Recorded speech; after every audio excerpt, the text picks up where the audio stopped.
I will say, as Sean mentioned, the White House press secretary there saying that this border is closed, although we know that the highest number, record number of May, 239,000 crossings from our southern border. Your governor, he says these deaths from the 51 who died in that tractor trailer are on Biden's hands. What do you say?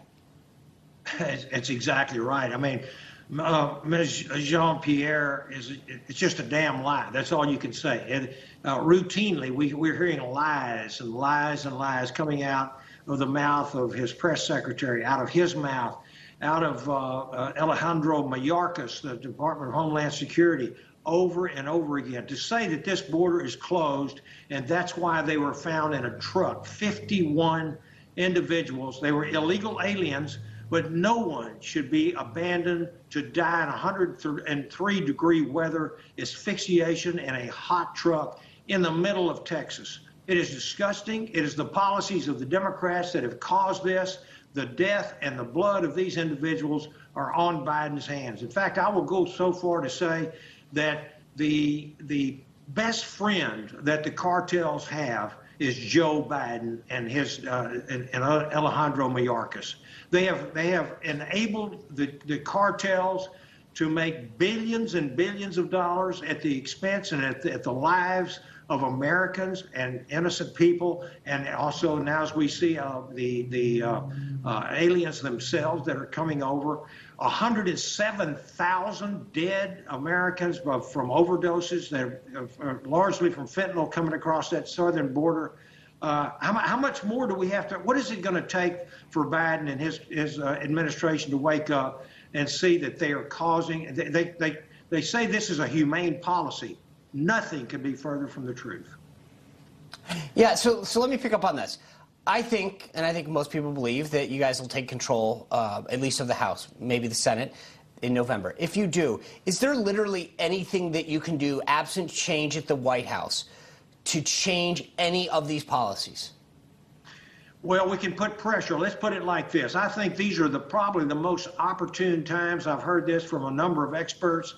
Probably the most opportune time for a Republican to have a majority. If we win 35 seats, that will be the largest majority we have had in the House of Representatives since 1928, almost 100 years ago. I don't want to count our chickens before they hatch.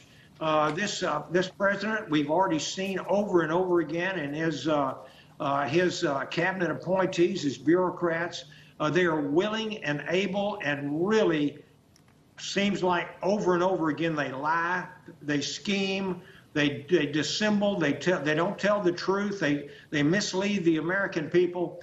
In fact, I'll tell you this: ICE just had an anonymous source inside of it.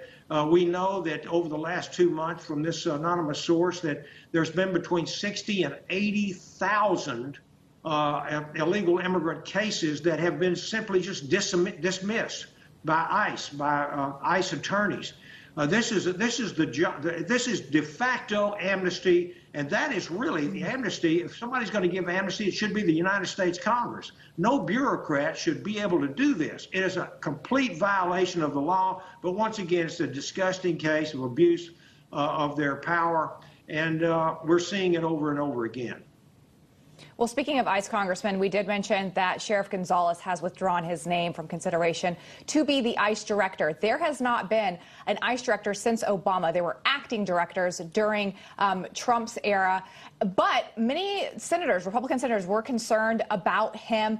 How much of this goes back to the lack of leadership under this administration, even the fact that we don't have a director over ICE? Would that make a difference?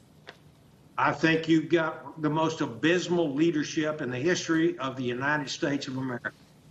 We absolutely have the worst appointees to all our cabinet positions, the under positions, the associates and the assistants that are under them that I think in the history. I read a great article on that the other day.